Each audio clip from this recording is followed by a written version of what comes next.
Olá, pessoal. Boa tarde.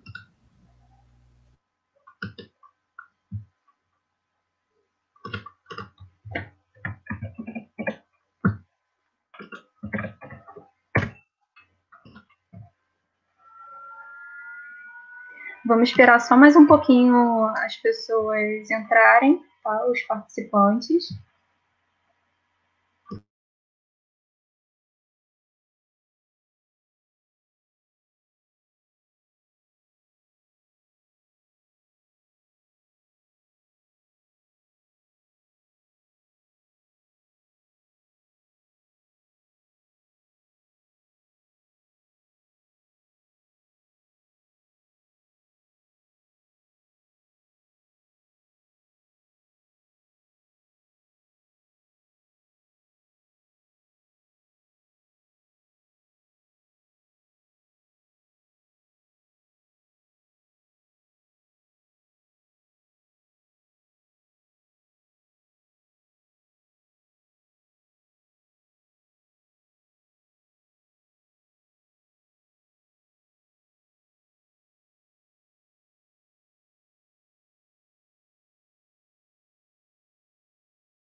Bom, acho que já podemos começar, né? Tem 16 pessoas já assistindo.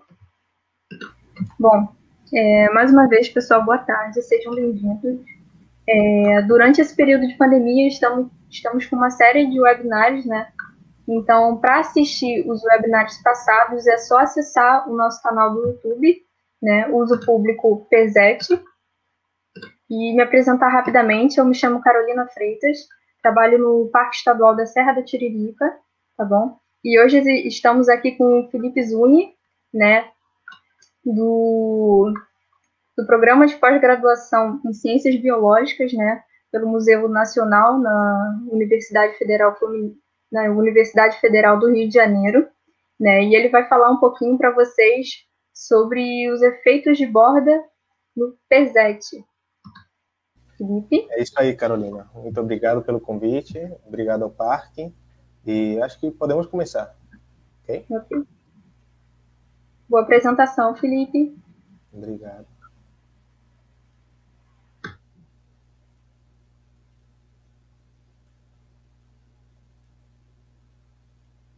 Tudo ok? Então tá. Bom, eu acho que sim. Boa tarde a todos que estão assistindo. Como Carolina disse, eu sou Felipe, sou aluno de mestrado do programa de pós-graduação em Botânica do Museu Nacional pela Universidade Federal do Rio de Janeiro, e em essa oportunidade eu vou falar um pouco da minha pesquisa, da pesquisa que temos feito no Parque Estadual da Serra da Tiririca, com ênfase ao efeito de borda.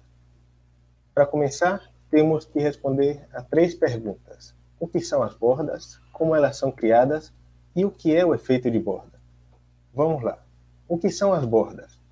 Automaticamente, quando falamos de borda, nos vem à mente os limites, certo?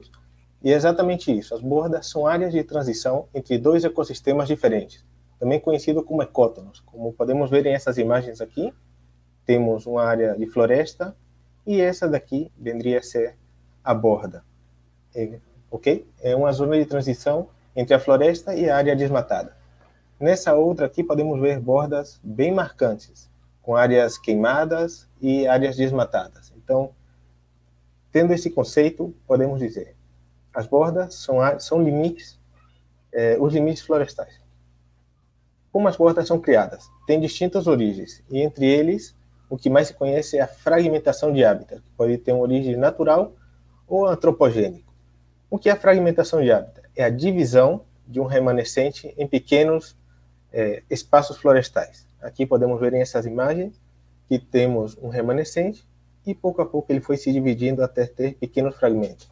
Esses pequenos fragmentos eles vão variar de acordo com a sua intensidade do efeito de borda, que é alterações nas condições bióticas ou abióticas que afetam direta ou indiretamente os organismos próximos às bordas. Como podemos observar o efeito de borda?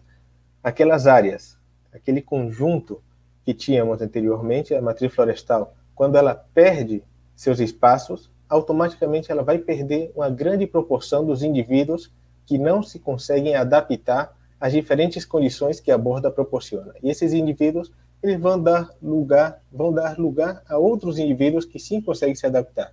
Então aí vemos uma continuidade na sucessão ecológica desses espaços.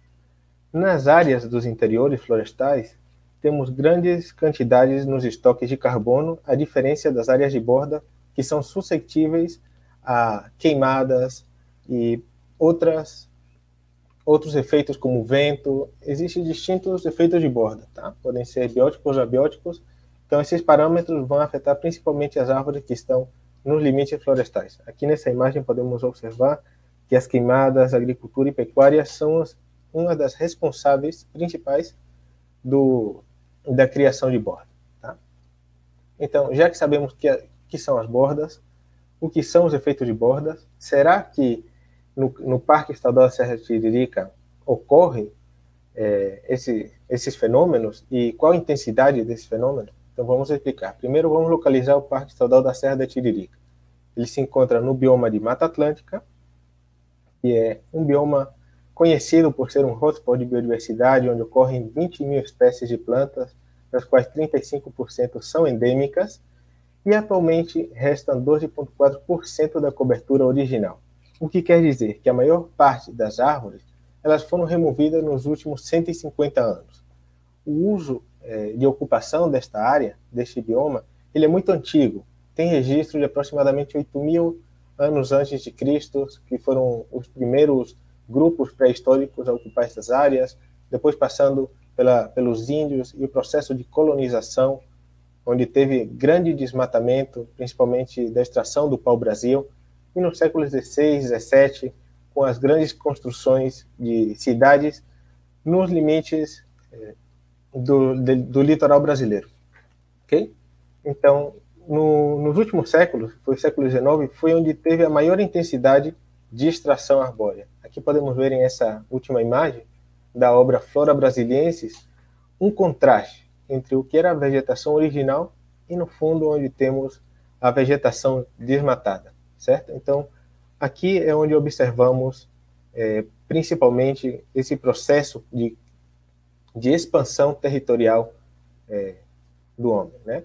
No século XX, já temos as grandes cidades estabelecidas e o processo de modificação da paisagem atualmente, como podemos observar. Lá no fundo está o Parque da Serra da Tiririca.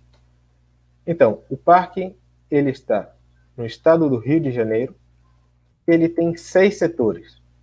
E vamos concentrar nossos esforços principalmente nesse setor aqui, que é o setor da Serra da Tiririca, que tem uma parte marítima e outra parte continental, aproximadamente 1.500 hectares.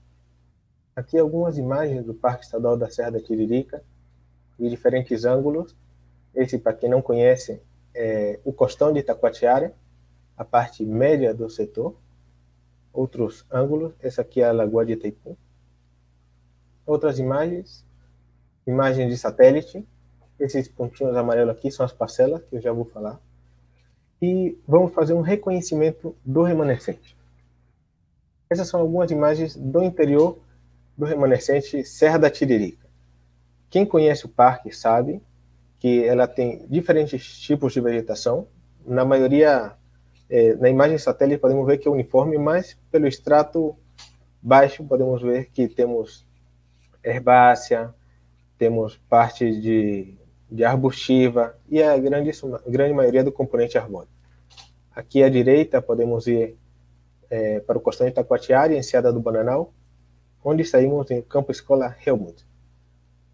O que quero mostrar para vocês nessas imagens é que as bordas florestais, elas não sempre são o perímetro do parque. Elas podem estar tanto dentro do parque, como fazer parte dos limites.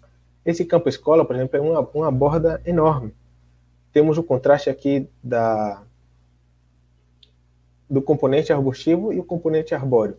Então, isso é uma borda. Aqui também podemos observar, do Costão de Itacoatiara, essa imagem, onde temos diferentes tipos de vegetação. Essa aqui é uma vegetação mais herbácea, e lá no topo, uma vegetação arbórea. Então, temos um contraste. Esse contraste deveria ser outra borda. E essa borda não está no interior do parque. Então, temos que ter essa clareza também, que as bordas não sempre vão estar no exterior dos remanescentes florestais. Aqui é o Córrego dos Colibris, a entrada, é outra borda mais próximo à cidade. Okay?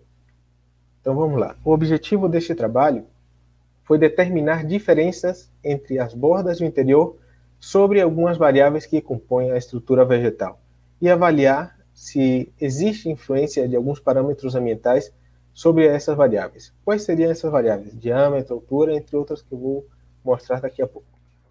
Para isso, nós instalamos 10 parcelas de 50 por 20, total 1 hectare, diferenciando 5 nas bordas dos parques e 5 no interior. Pontinho azul são as parcelas de interior e pontinho vermelho são as parcelas de borda. Como se deu essa instalação? Em campo, nós delimitamos uma área de 50 por 20 e nós vamos instalando essas parcelas.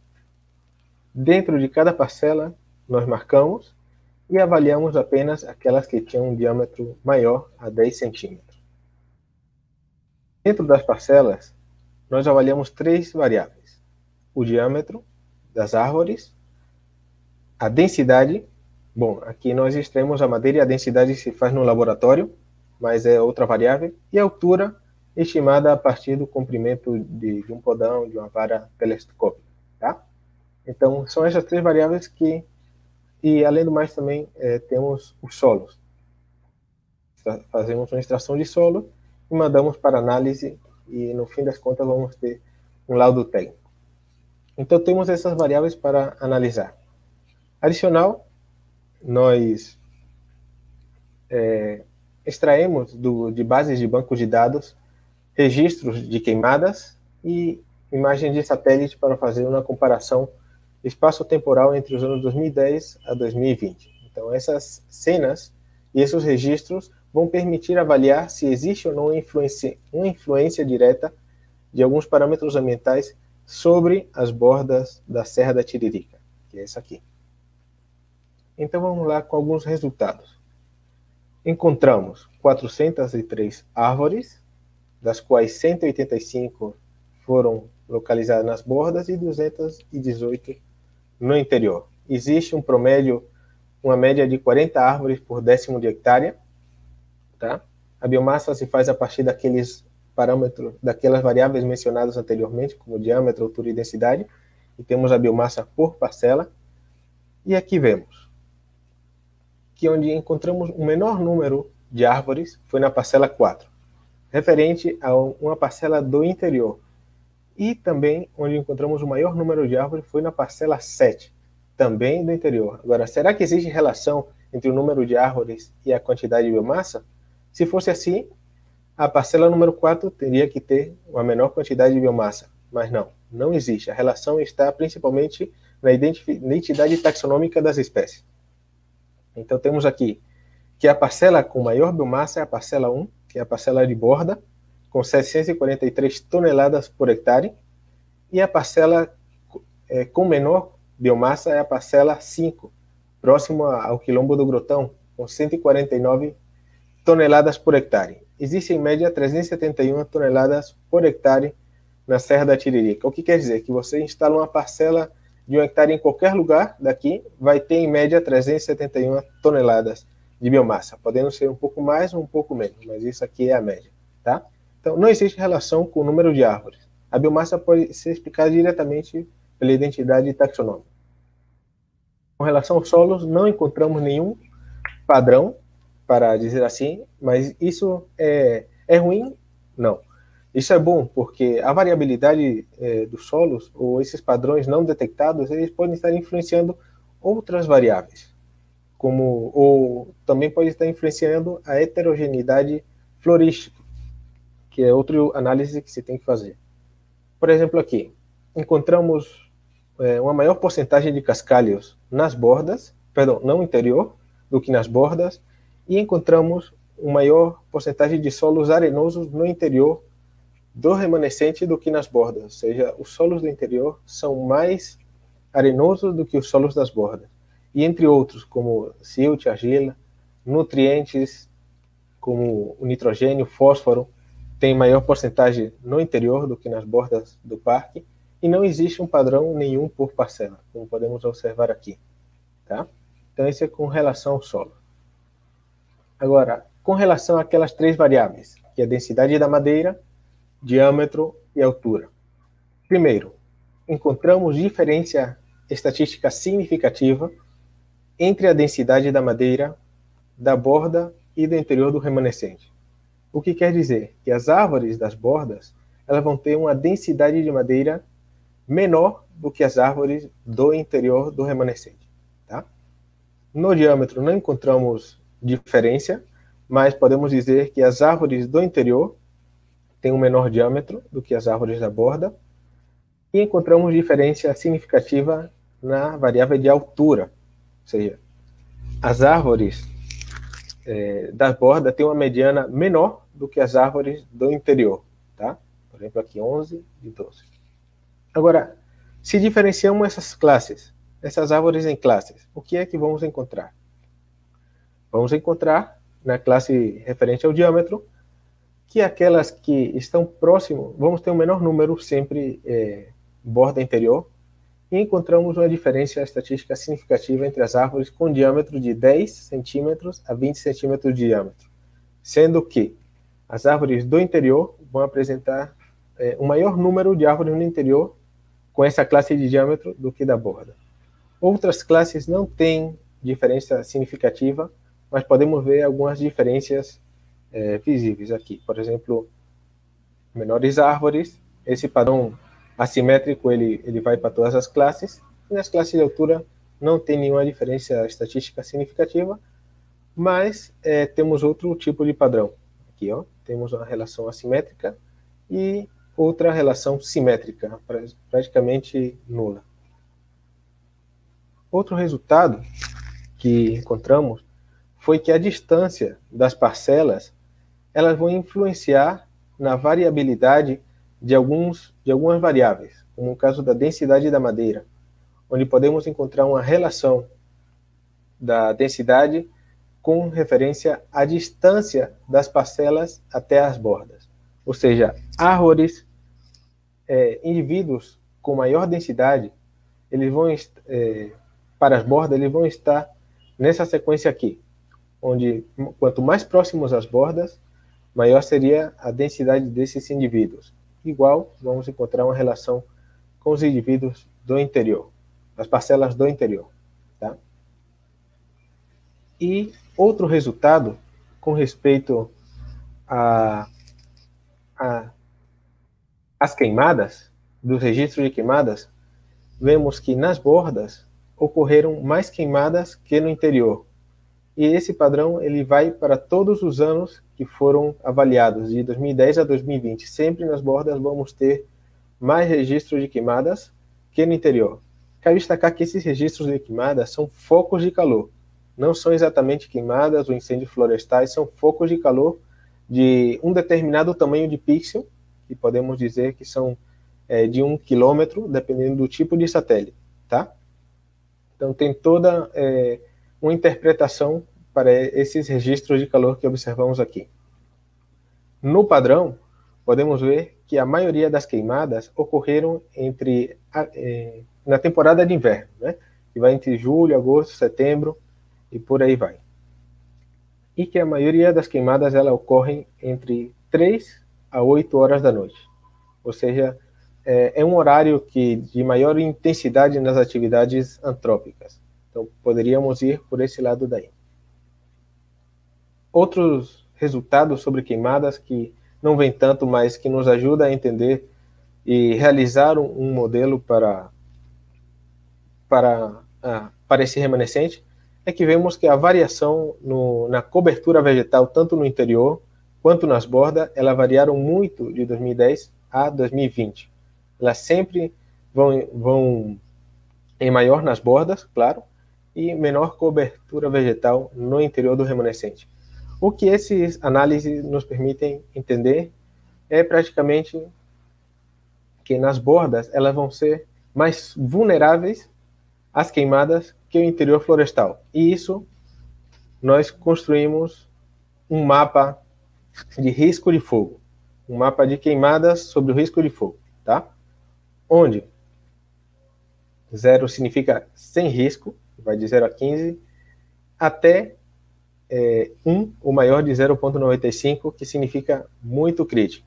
E aqui podemos detectar esse padrão naqueles análises no mapa da Serra da Tiririca, onde vemos que nesse setor aqui, que tem áreas praticamente com cobertura vegetal herbácea, grandes áreas de solos expostos, ela vai ser mais suscetível que nos interiores do remanescente, tá? O que ocorreu aqui? Porque aqui praticamente é uma área rochosa. Simples. O modelo, ele detectou que onde tem menor cobertura é mais suscetível, e como essa área não tem cobertura vegetal, praticamente é nula a cobertura aqui, e teve alguns registros de queimadas próximos, então o modelo detectou que essa área seria crítica.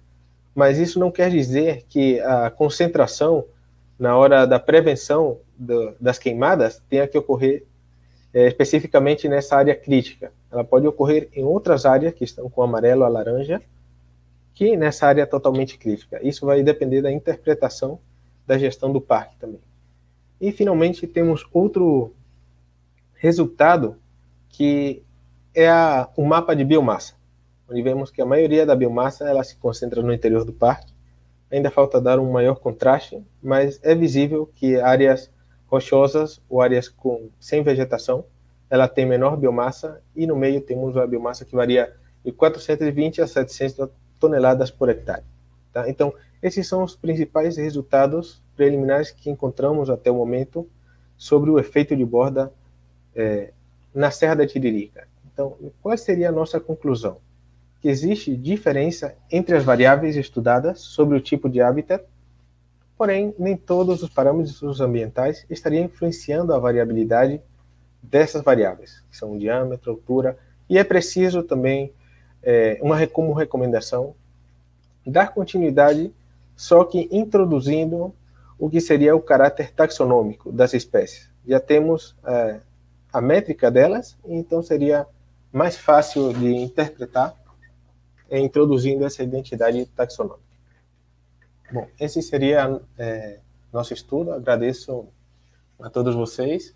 Quero agradecer às entidades fomentadoras, ao INEA, Programa de Pós-Graduação, a meus orientadores, a professora Cássia, a Alex, o professor Pablo, e a todos que estão assistindo nesse momento. Qualquer dúvida, estou à disposição.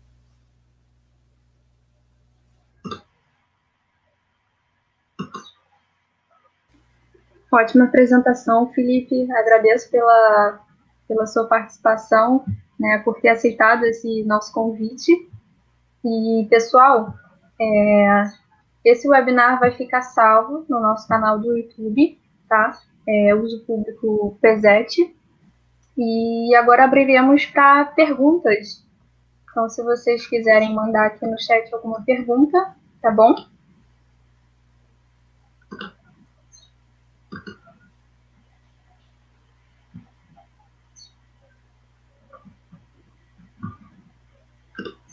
Bom, eu acho que a princípio, né, não temos perguntas. Esse estudo é extremamente importante, né, para o PESET.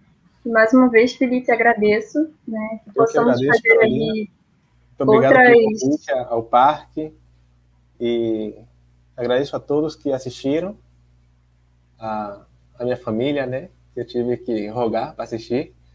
E obrigado, estamos aí com tudo. Muito obrigado. É isso, pessoal. Até a próxima. Tchau, tchau. Obrigado, Felipe.